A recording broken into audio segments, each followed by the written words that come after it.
Coming to you live from Savannah, Georgia, it's SPP, the show, with your host, Chris Bass. On tonight's show, the cast of Lemons, Hannah Chiclana and Sean Harber, and good friends Travis Spangenburg and Samual Lee Fudge, with music from the Solo Mr. Band, and special content from Molly Bass. And now, a man who should probably call his mother, Chris Bass. What's up? It's Monday night. It is, let's see, what is the date today? Today's February the 15th. I hope everybody had a wonderful, wonderful Valentine's Day. I know I did. I made some toast, and it was delicious. I put some avocado on it.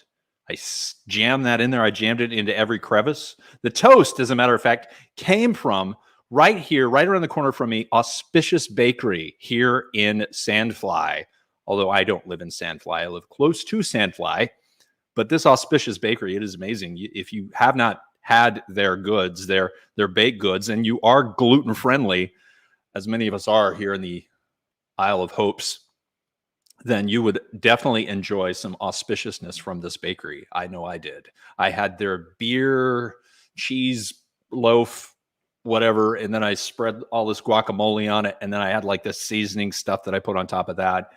And yeah, it was really good. And I know that a lot of people are here because I can see by the numbers, it looks like that might be the infinity symbol. I think we have infinity people watching right now. I'm fairly certain of that. If I don't have infinity people watching, then I would be remiss. And I, in fact, am remiss, if that is in fact a word. Is remiss a word? I don't know. I'm looking backstage to see if people are shaking their heads. Is remiss a word? Yes, there are. Oh, we have a 3-1 vote here out of 4. 3 say it is a word. 1 says it isn't a word. But again, Auspicious Bakery. Go there if you haven't been there yet and enjoy their wares, their fine products, and also do it before the next Valentine's Day because who knows? Who knows what's going to happen between now and then? Right now, I'm going to do a quick practice that I like to do before every single show, and that is to boost my signal so that everyone throughout these United States can, in fact, hear me, see me, and nod reflectively back at me. Are you nodding? I don't see any of you nodding. If you could message me that you're actually nodding, that would help. No one's messaging. No one's texting. No one's commenting. That's okay. That's okay. So what I do here is I have this Google at home app. It's like it handles my Wi-Fi.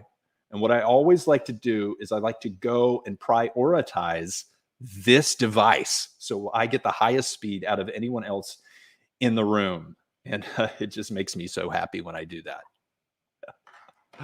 Ladies and gentlemen, here in Savannah, Georgia, this is the Savannah Performance Project, and you are here for the Savannah Performance Project show. And I would like to bring on my faithful musical sidekick, if it were, Mr. Michael Ray. How are you doing this evening, Mr. Michael Ray? I'm great. Hey, man, I'll be your faithful sidekick. Awesome. You know, I'm never really sure if I'm the sidekick or you're the sidekick, but it really doesn't matter. There are some people private chatting at me. I'm not really sure what they're saying. I like to look at the public chat because that's what everybody else sees. I think but in the private chat, I think we were all nodding in the green room. I think that's the. Oh, okay. Yeah. Well, that makes sense. That makes sense. Yeah. How was your Valentine's Day? Lovely. Apropos. It was nice. We were basically stuck in it was rainy, so we were stuck in the house all day with the kids, but we made it fun. It was fun. It was great. That's good. Lovely. Yeah. That's good. Yeah. You, your wife, the 2 boys, just having a lovely Valentine's Day. Be more romantic. Exactly. Right. Nothing's more romantic than kids running around. Absolutely. Well, I guess you could say that's what causes kids to run around. I've heard that. Yeah. Whole wives' tale. Yeah, what is your background we're looking at right now? It looks like we're traveling through space. Yeah, I think that's what it is. I think we're traveling through space, but like you're being spun around so fast that the stars are kind of starting to blur. Nice. That's the effect. Yeah. I don't know if it's working. It is. It is working. Okay. So, Michael, I don't know if you're aware of this, but there is a big announcement coming tomorrow from one of our good friends, Mr. Ryan McCurdy. Oh, So we've got to listen out for that. It's going to happen sometime tomorrow, and it should automatically appear, and it should have broad appeal. Yes. I think those are 2 clues that I can give. Actually, not broad appeal. It should be brought on by an appealing automatic person? appeals. That's that's the worst. Sorry, that was terrible. Anyway, yeah, so great. You are with Mr. Mr. Productions, and you are doing some amazing work here in the interwebs this whole time that we've been stuck in our houses. Hey, thank you. Yeah. And I look forward to more adventures here in the studio with you as well as outside of the studio. But agreed. For now, why don't we go ahead and welcome our initial compatriots of guestage. I believe that's proper grammar. It is. The cast of the Front Porch Improv's theater's local production of Lemons, Sean Harber and Hannah Chiclana. Let me put your mics on so we can actually hear you. Hello. Yay! Hi. Hey. How are you guys? Dandy. Oh. And nice. Sandy. I went to the beach. Really? Today you went to the beach? No, I was just rhyming with Dandy, and that's what came out. I frown upon lying on this show, but Sorry. I told her not to. I told her not to lie. Like, I'm going to lie aggressively when I get on there. So I'm going to start with you, Hannah. Now, Hannah, you came to our blessed colony of Savannah, and when did you do that? It's a great question. It's a little confusing. Mm-hmm. Yes. I graduated from SCAD with my MFA in Performing Arts in 2017. So I was here 2015 to 2017 for school. And then I moved to Atlanta, and I was working out there for 2 years. That's where my agent is, and was having a great time out there. And then my husband got offered a scholarship to come to SCAD, and it was a really great opportunity. Couldn't pass it up. So we said, okay, came back. And so we've been back since August of 2019. Oh, wow. Yeah. So you got here just about 6 months before it all happened. Yep. And then we lived with my mother for 5 months in Tampa, Florida. Excellent. Well done. Yeah. So, and now you're a fine, upstanding member of the Front Porch Improv community. I am. You're teaching kids improv, I believe. Yeah. And you just got done with the first cohort of that, I guess you could say.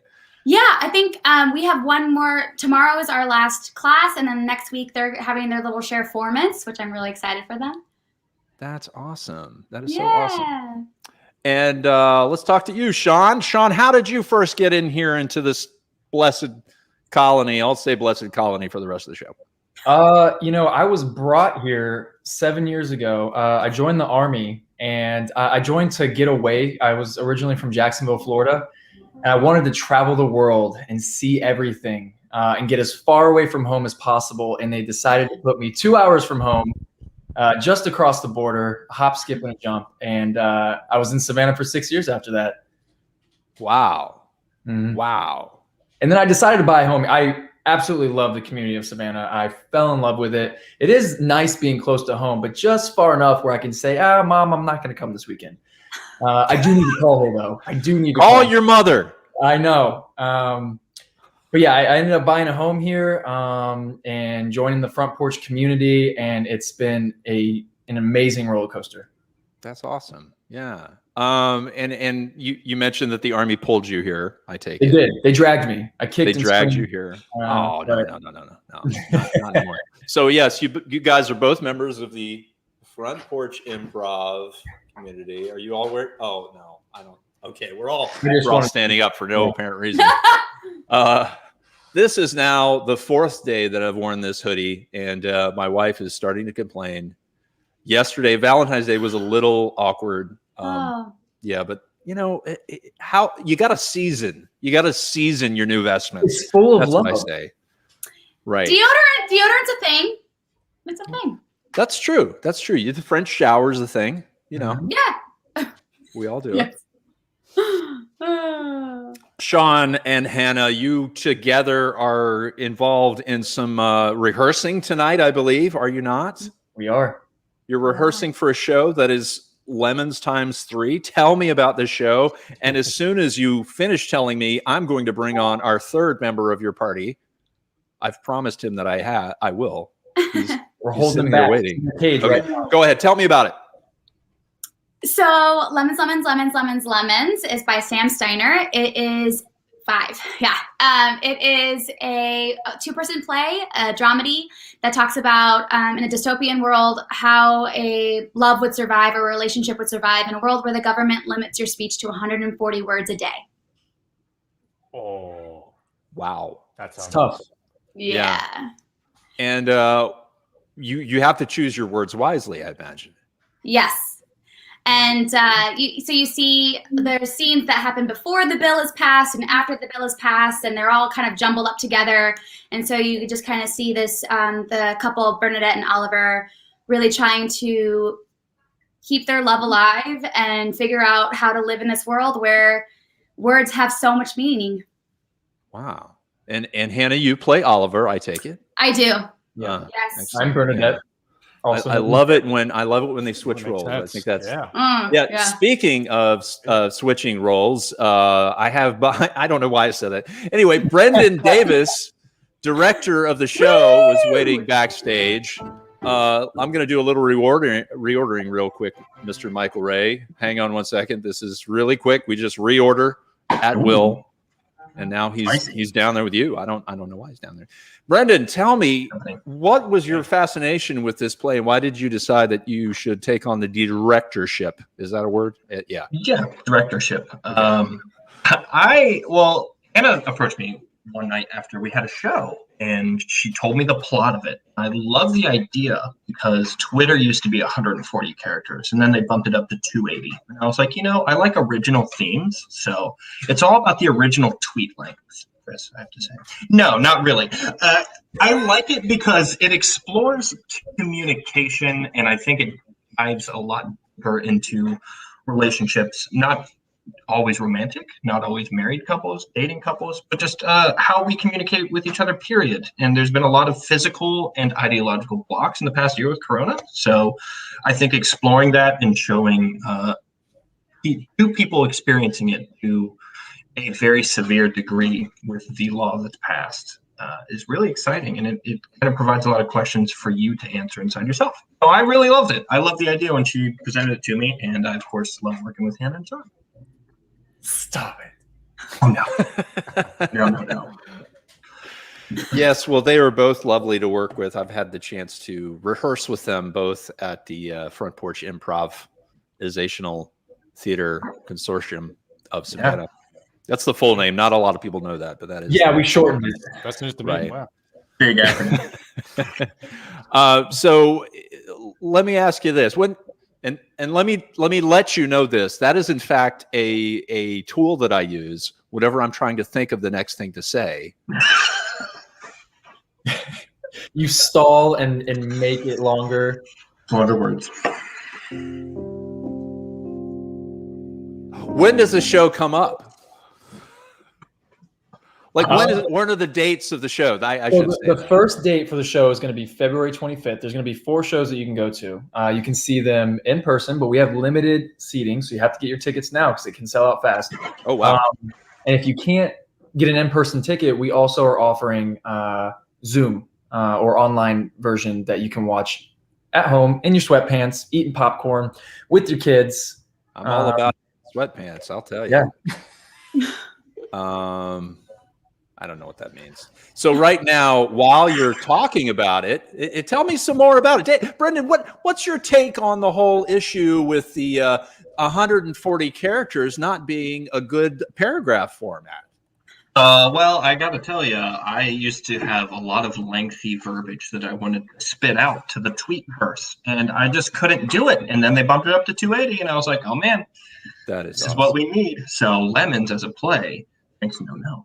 People don't need that many words. It's fascinating, honestly. The way the two characters communicate after the bill is passed is almost like a new language, and it's really interesting, and it's almost like abrasive for an audience member to hear. So I think it's really interesting, and it's the disjointed order of the timeline of the play also adds to a little bit of the compelling confusion one will experience while listening to it and watching it. But I think by the end, you have a pretty good idea of what has happened, and it leaves you with, like I said earlier, it just leaves you with questions that are useful. Yes, all the questions. Yeah. And I mean, I think it's always a thing that theater is never meant to answer questions. You know, I don't think any playwright has gone in there like, I'm going to answer all of the world's problems.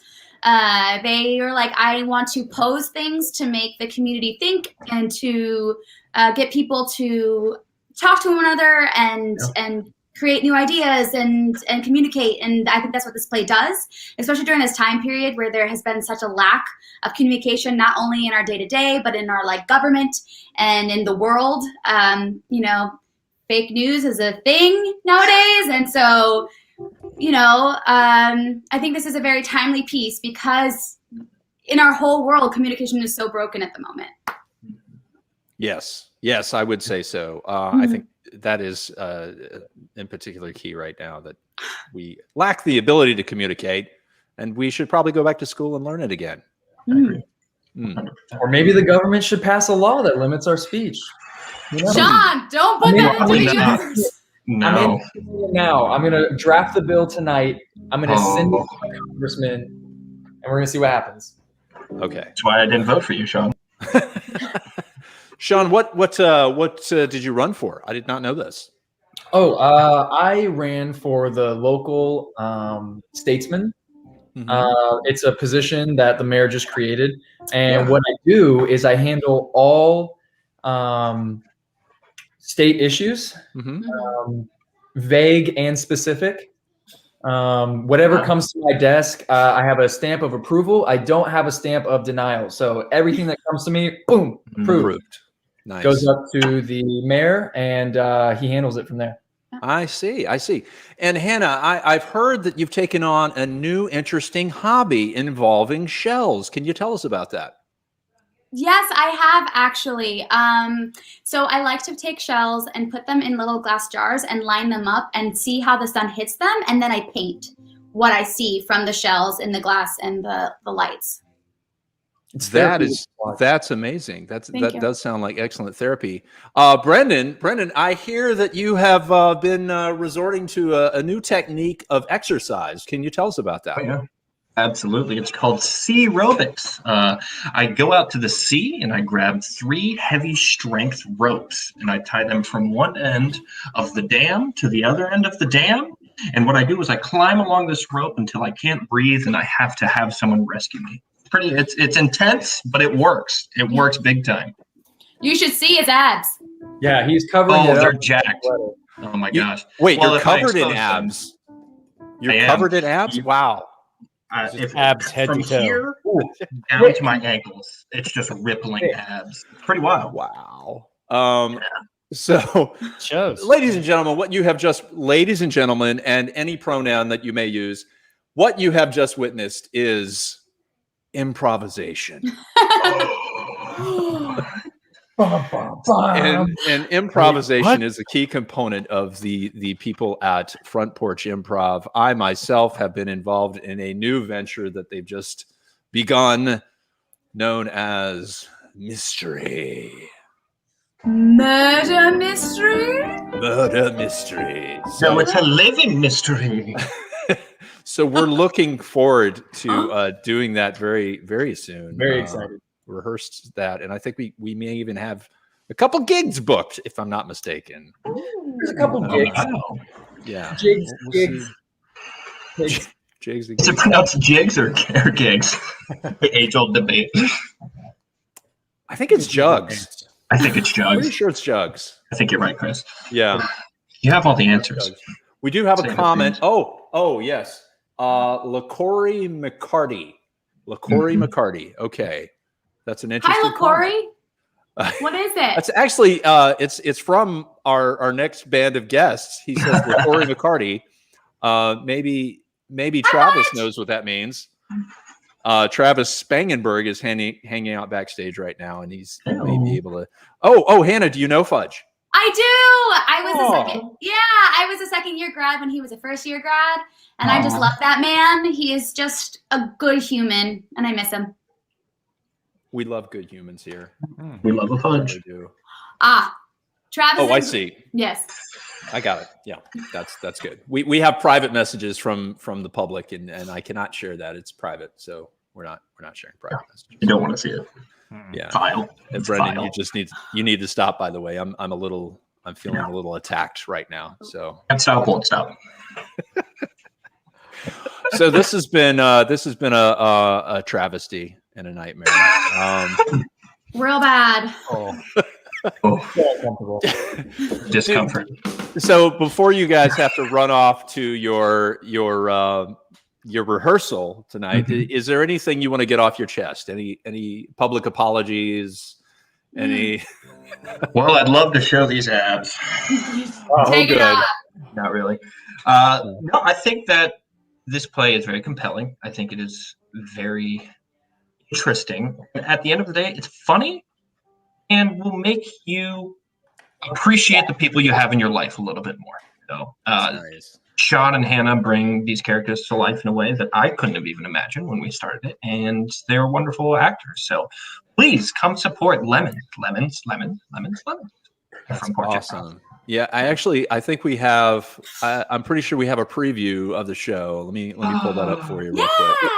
Yeah, this is exciting. Yeah. Here we go. Oh, that's me. Here it is. You know what? I think we're gonna be friends. I'm sorry. I've got a my. And when I'm with friends, I like to have fun. No. He's the star. Sean, you've been replaced. I'm sorry. That was our secret weapon. You weren't supposed to show that. Now That was in the private chat, Chris. Nothing left. he was going to open up for us. Let's see. Somebody research that real quick and find out how old that guy is. I really want to know. It was a magnificent thing. What's his name? That was my inner child. Just because that's how I feel. I just want fun.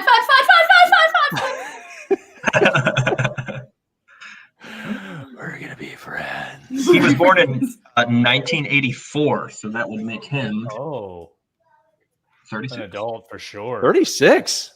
Man. Maybe not 30s. Yeah, 36. Pretty sure. He still looks like that. He looks exactly the same. Hasn't grown an inch. Really? Here, send me the link. I gotta pull this guy up. We'll send it to you. Send that in the private chat, please. You got it. Actually, I know exactly who he looks like. There he is, folks. Oh! We have him. The Kazoo Kid. The Kazoo Kid himself. Oh, hey. I'm just kidding. Travis, you are not the Kazoo Kid. I'm glad I knew about that in advance. Yeah. I heard there he is, and I was just like, Yeah, it was the perfect moment. It was the I had perfect just moment. Googled the kid, so I was drinking, and I was like, I know what he looks like. I don't need to watch this part. That's right. I wasn't actually going to pull him up anyway. But if I had, it would have been amazing. I know that. Mind-blowing. Absolutely. Oh my God. So you guys, I know you have a hard out in like 6 minutes, and I have asked you for your apologies, your public apologies. Thank you, Brenden, for giving yours in the form of a promotion for your show, which makes absolute sense. Sean, any last words?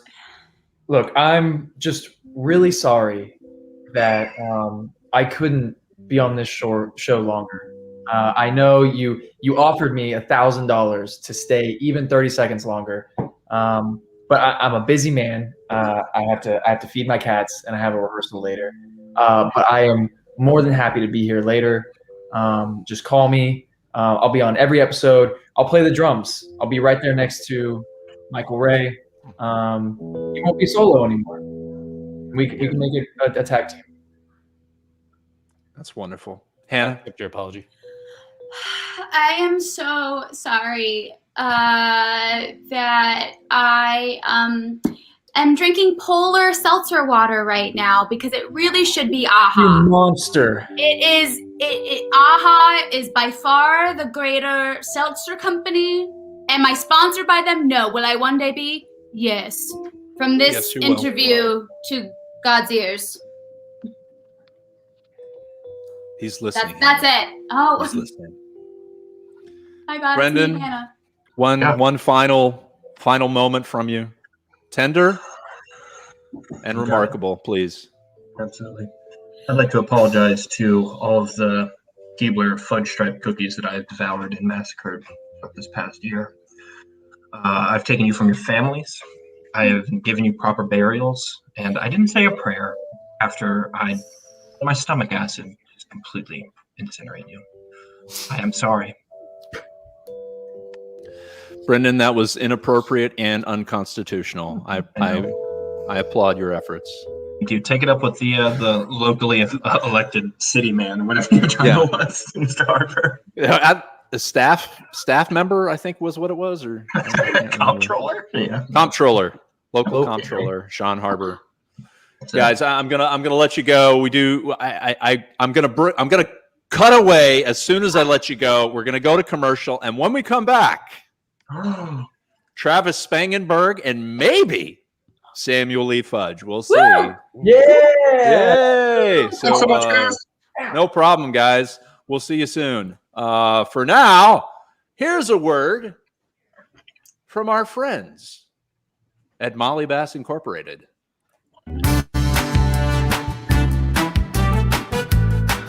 If you guys like Broadway or any of your kids like theater or performing in shows, there's a great opportunity for you coming up. The Savannah Children's Theater will be hosting their summer camps. We've got some really exciting things coming up.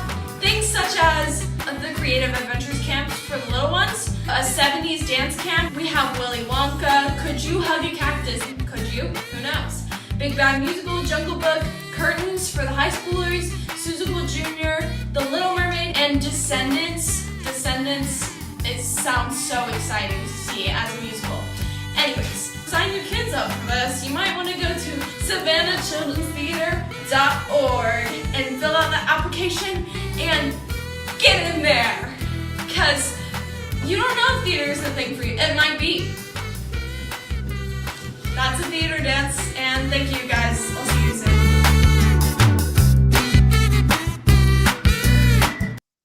Can you imagine a time when doctors made house visits?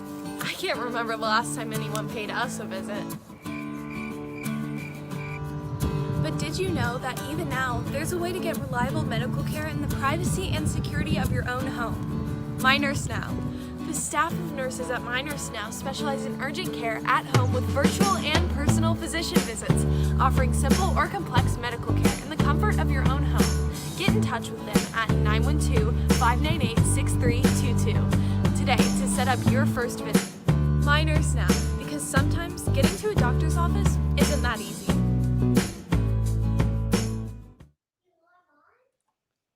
Thanks, Molly Bass. That was amazing. 2 messages from Molly Bass, as a matter of fact, which I wasn't expecting, but I was pleasantly surprised. It seems that our production team here only has one actress, so she has to do a lot.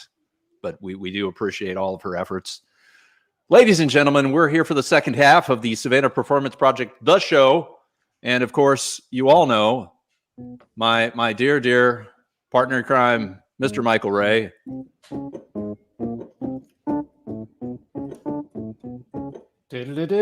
Sorry, I don't know what that is on the piano. I'm disappointed. I'm severely disappointed. I know it. It's okay. So this second half of the show, we have 2 amazing guests. One who I've known for a little while. The other who I've just met online through a method of Facebook chatting, as it were. But they know each other. So at least we've got that going. So we have a 75% relationship. Is that what it's? Maybe a 66% relationship? There's definitely a relationship there. There's definitely a relationship there. But I'm happy to have them on. I'm certainly thrilled and happy to have them on. And here they come, ladies and gentlemen. Samual Lee Fudge. How are you, sir? I'm good, man. Thank you guys for having me. Hey, Thank you. more than happy to. When Travis started to tell me about your story and what you were doing, I couldn't wait to reach out to you and have you on board. You started out with him at Savannah Shakes, of course. Yes. Yes, sir. Yes. And you played a pivotal role. Mm-hmm. Tell me what role you played. So I played the Aaron in Shakespeare's and Savannah Shakes production of Titus Andronicus. Titus Andronicus. Titus Andronicus. Yeah. Titus Andronicus. Nice. What a name. What a name. Yeah. I'm a huge fan of Titus, but it's not that one. But Travis, how are you? I put you in the green room for a little bit, but I apologize for keeping you back No. there. I was happy there. There was a fruit bowl. Oh, good. What was in the fruit bowl? Yeah, fruit. That makes sense. I mean, he's got a point. I guess that's true. I wouldn't expect meat to be in the fruit bowl. I would expect fruit to be in the fruit bowl. You can never be too certain, though. You can't. This is Just true. when you think it's all bananas and mangoes, a prime rib. So, Samuel, should I call you Sam or Samuel? Either or. Either or. Okay, I'm going to call you Samuel. No. I want Sam. This is the first time you've been on this show, so you don't have any idea. And I imagine you have not gone and you didn't fill out the paperwork and say that you'd watched 5 episodes before coming on the show. It's okay. It's a lot of paperwork. I have very busy bodies in my office, so I apologize for that. But what are your feelings thus far? Very comfortable, very relaxed. I did have the opportunity to join in maybe like 5 minutes before you brought me on, and I couldn't help but laugh. You know what I mean?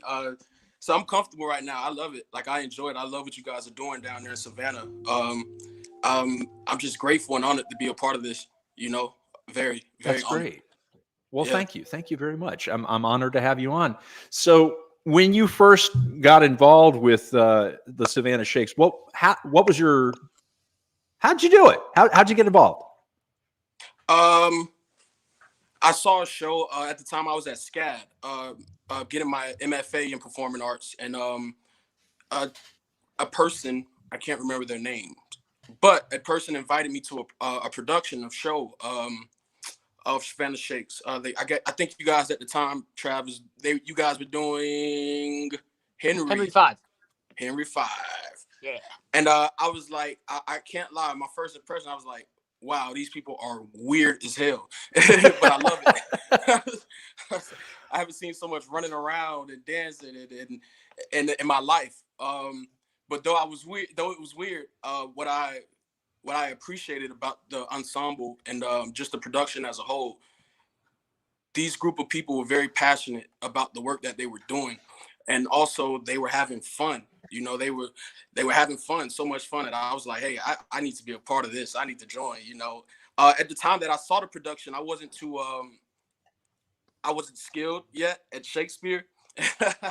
So I said, you know, when that opportunity presented itself for me to be a part of Savannah Shakes, I'll do it. So during this, I think that exact summer, I did an apprenticeship at the Shakespeare Theater of New Jersey. So there's where I kind of like honed my craft of classical acting. And once I got back, long and behold, there was an audition. There was an audition post. Savannah Shakes was casting for Titus Andronicus. My audition piece to actually get up to the Shakespeare Theater of New Jersey was a monologue from Aaron. And so I was like, well, hey, I already had this piece ready. I've been working on it. I just went through 2 months of extreme training. This is the time. This is the opportunity that I said that I was waiting for, and it came right on time. So I took advantage and did it. Travis worked my butt off, though. I remember the auditions because I was freaked out. That was my first time doing Shakespeare outside of New Jersey. So I didn't know. I thought, you know, I didn't know if I was good or not. I didn't know. And it was so much. It's so much to just that style of acting. So I was nervous out my mind, and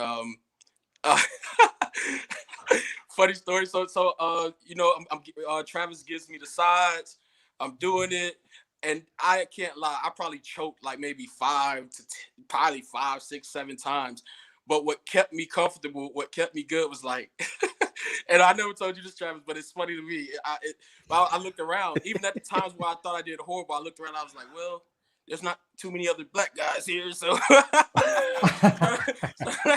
like no matter what, they gotta go with me. I was like, you gotta work it, man. You gotta work it. Reality, but I'll tell you, with the way Sam auditioned, Lawrence Fishburne could have shown up, and I still would have been casting him.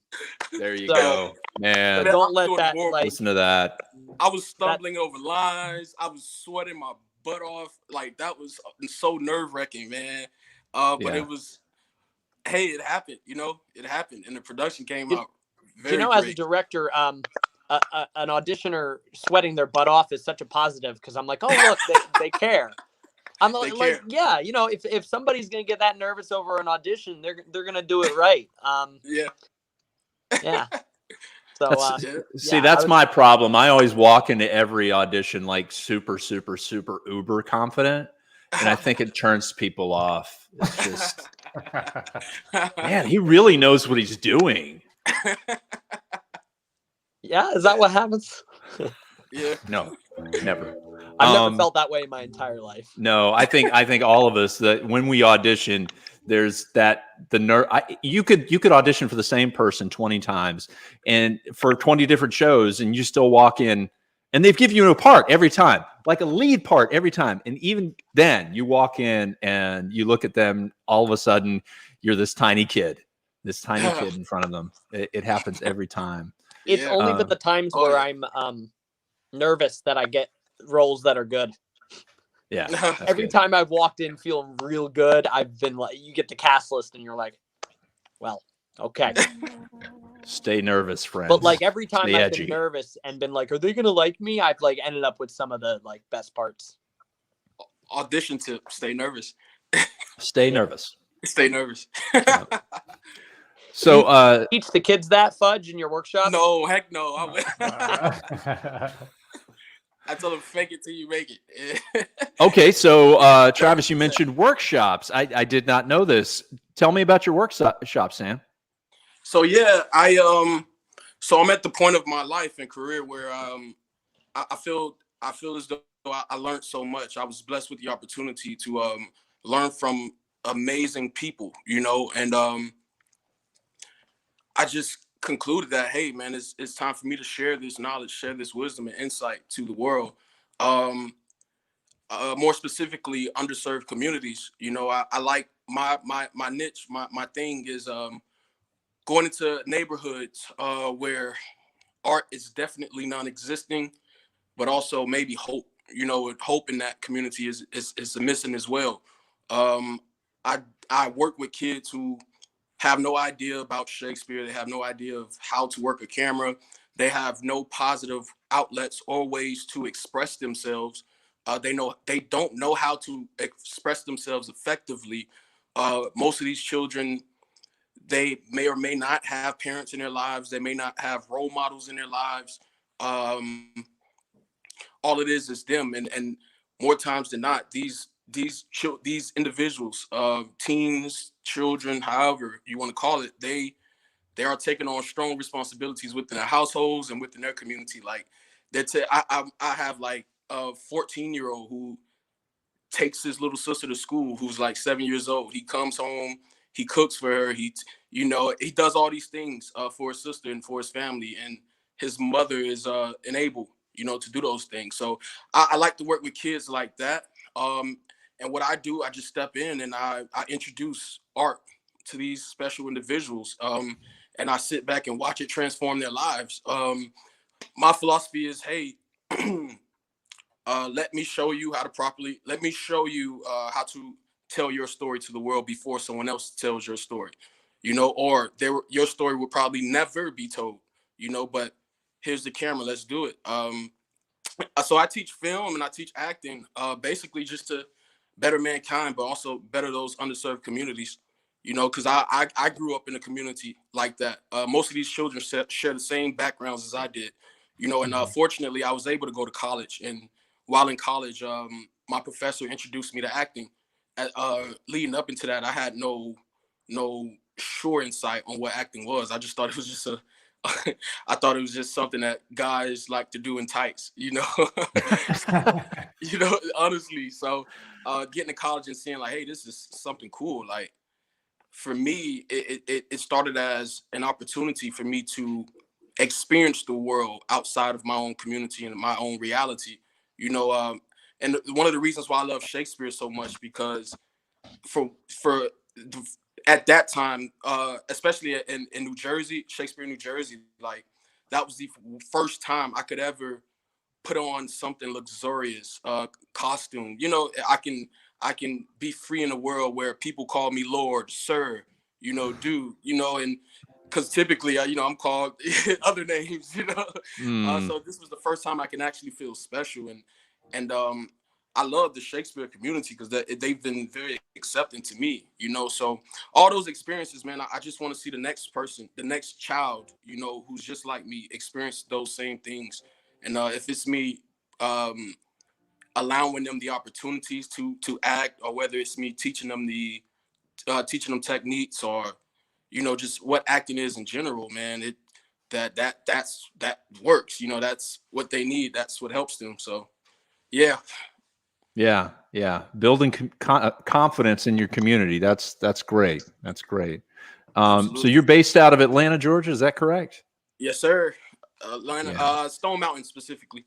Stone Mountain. I'm familiar with Stone Mountain. I've climbed Stone Mountain many a time. Man, my first time was last week for the first time. Really? Yeah, I'm afraid of heights. So I know. So I challenged myself to complete the whole mountain, get to the top, don't stop. And maybe like halfway, I freaked out. I wanted to give up and turn around. And luckily, my best friend, who was with me, she convinced me to continue. She held my hand the rest of the way. But yeah, man, I got to the place.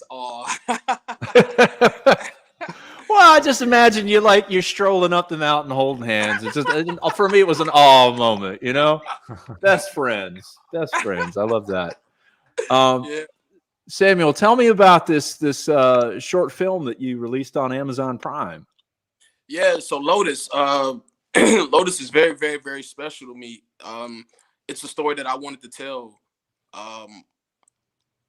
for years, since a teenager. I just could never complete it because how the storyline is based. It tells the story of a young man coming out of an inner city community and wanting to go to school to better his life. So at the time that it was first thought of, I hadn't even reached the point of school. So I needed to get to this point to finish telling the story, you know? But yeah, Lotus, like I said, it tells the story of a young man from the inner city. He makes the conscious decision of bettering his life by going to school. And within his choice, based off of the choice that he made, you see the sacrifices he has to make. He has to leave behind a special individual, a female companion. He has to leave behind his best friend since childhood. More importantly, he has to leave a community in which his roots lie, you know? So he leaves all those things behind just to better his life. And it's like I said, it's based off of my own life. So yeah, Lotus. I was going to ask. So you left this best friend. Yeah. Is this the best friend you climbed the mountain with? No. Oh, okay. No.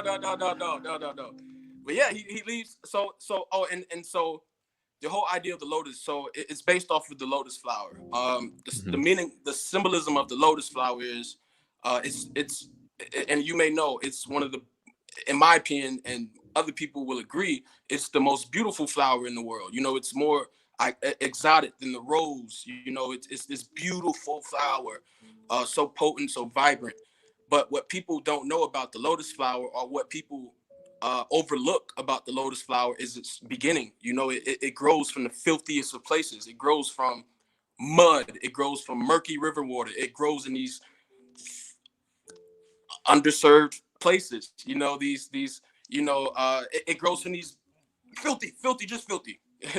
And so it grows and it grows, and it starts off as a seed, and the process begins while it's in the mud. Its leaves starts to break out, and as it breaks out through the surface, the petals are never damaged. The petals stay intact. Nothing happens to the petals, and it grows and it grows, and eventually it becomes the lotus that we all love and adore.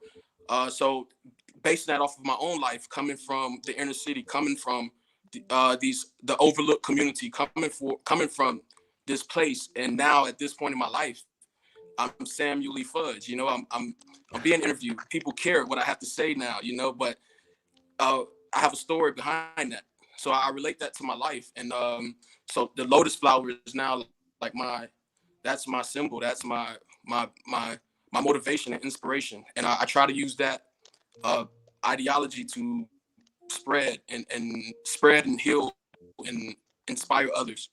Yeah. You know, so the lotus flower and the lotus film, hand in hand. Awesome. So, and people could watch this if they have a Amazon Prime account. Yep, Amazon Prime. You can search Lotus in the browser, and there it'll come right up. It's right there. Okay, cool. I'll watch it right after this. Cool, thank you. I watched it. It was great stuff. Everything that Sam's saying is exactly how it feels. It felt deeply personal, and I told you this at the time. It reflected one of my favorite things about him as an actor. It's that he can say nothing at all, and he's so compelling and enjoyable to watch. It is that, which is rare in an actor. Like me, I don't like in moments of silence, like even in personal life, I'm just like, I have to fill this space with something. But Sam's one of those actors who can just be totally comfortable, or at least appear comfortable, and really bring this great presence to whatever he's doing, whether it be, Titus Andronicus or his own work. I love it. That's great. Samuel, I used to play a game where I would see how long I could keep him silent in a scene during that throne scene, right? It's so crazy because that's yeah. It's crazy because I don't know, that's like my specialty. So how I was trained.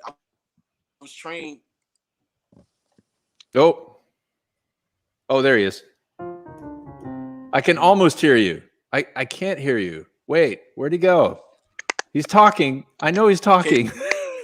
Yeah, I can hear you now. I'm good. Wait. Okay. All right. Talk now. Can you hear me? Yes, I can hear you. Yeah. Can you hear me? Calling my phone. You guys are making. Calling my phone now. Yeah. Your phone's blowing up. Yeah, exactly. Yeah. The three people that are watching right now, Sam, are calling you. We have Steven Spielberg is watching right now. Tom Hanks and Spike Lee. Those three guys, they're gonna make a movie together, and they want you in it. So I know they're watching. And of course, my mom. My mom is also watching. She says she loves Moments with Molly. Thanks, Mom. Guys, call your mothers.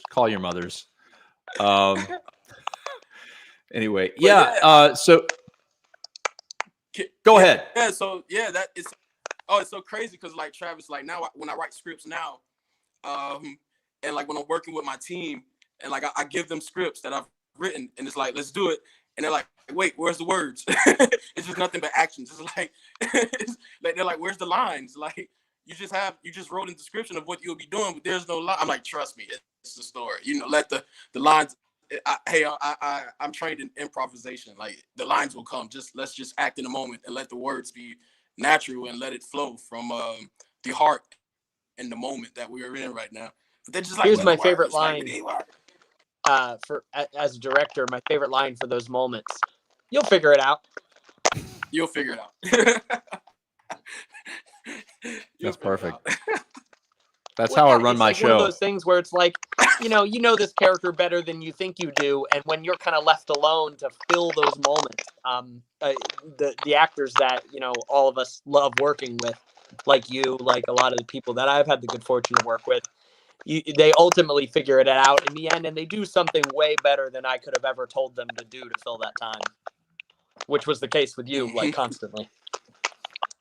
All right, so I'm going to shift focus here for a minute, Samuel. I'm going to talk to Travis for a minute. Now, not a lot of people know this, but Travis was one of my inaugural guests on this show. So before we had any more other guests, Travis came on, and the difficulty that you are currently having with your internet and your phone, Travis, he made it famous in the first show. It was amazing. I was really good at it. You were. It was quite a talent that you had. Travis, you are currently involved in keeping people from drinking. Is that not correct? I think that's what yeah, you keep everyone in Savannah from drinking because you have, in and of yourself, made it so that prohibition is now a part of Savannah. That is supremely inaccurate. Oh, I'm sorry. My notes, No. I was looking at old notes. I If apologize. it were accurate, I'd be doing a very bad job at it. Yes, clearly. you would. But no, I actually actively encourage people to buy classic cocktails at the museum. So Nice. I'm definitely not doing that work. But what you're referring to is, yeah, I am the creative and production manager at the American Prohibition Museum. We do still tell the story of Prohibition, which is a story that does involve, ironically, I guess, a whole lot of drinking. We have a full running speakeasy in the museum, and we have something like 15 galleries all dedicated to telling that full story. And we have a lot of actors / docents in the galleries, up to 3 or 4 at a time, who help tell that story in a way that engages guests, get them to think about this not really that long ago period in American history. It's a fascinating time. I also do we have a web show called Know Your Onions, where we actually dive deep into like Prohibition era and Temperance era topics, some of the weirder ones, and we kind of do some reenactments. We tell the story using research and primary sources, and we have a lot of fun with it. We've done 5 episodes now. Cool. And so the reason I co-host them. Yeah, that's amazing. But the reason why I'm sitting here like this right now is I'm trying to figure out where the phrase "know your onions" comes from. So that's an actual Roaring 20s era slang for knowing your stuff. I could say, hey, that Chris Bass, he really knows his onions about this whole theater thing. Or Sam really knows his onions about Shakespeare. There you go. It was an actual term that people used in the era, so we had to make it our title. Yeah, well, Michael Ray really knows his onions about keyboard instrumentation technologies. We can bring it back. Trying to make people cry. We can bring it like I have been crying. Your musical moments of tenderness right now. Yeah. I think you're right. I think you're right. We can do that. Yeah. Let's just take a moment and think about onions.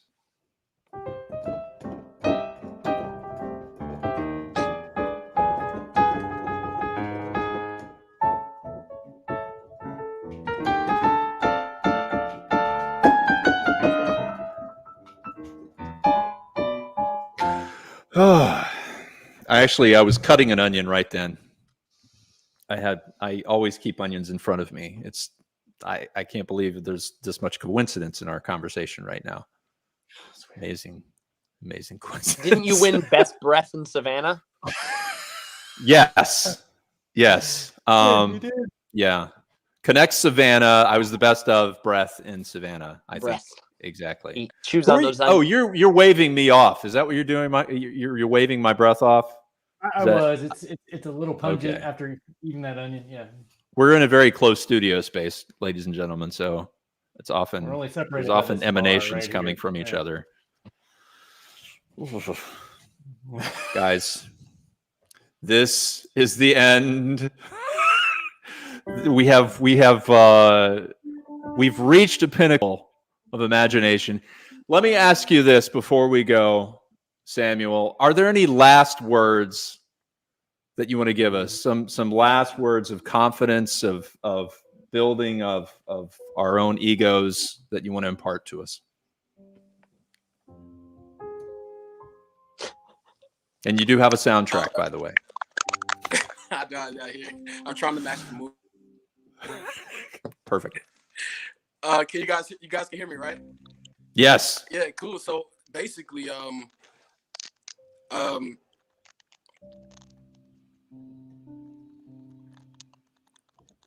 wow, this was probably like the hardest question I've been asked in a long time. I'm known for my hard questions. So much. Basically, man, whatever it is that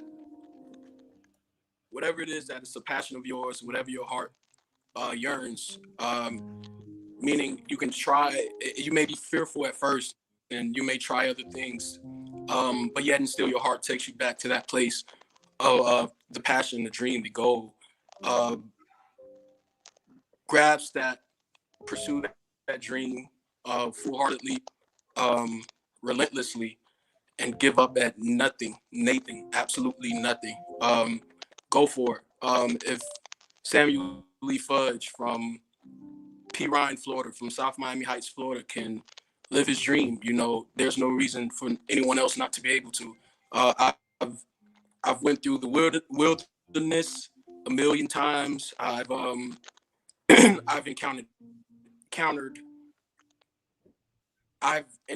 errors. I've encountered all these humane things that could hinder success or hinder one from succeeding, and yet and still, I persevered.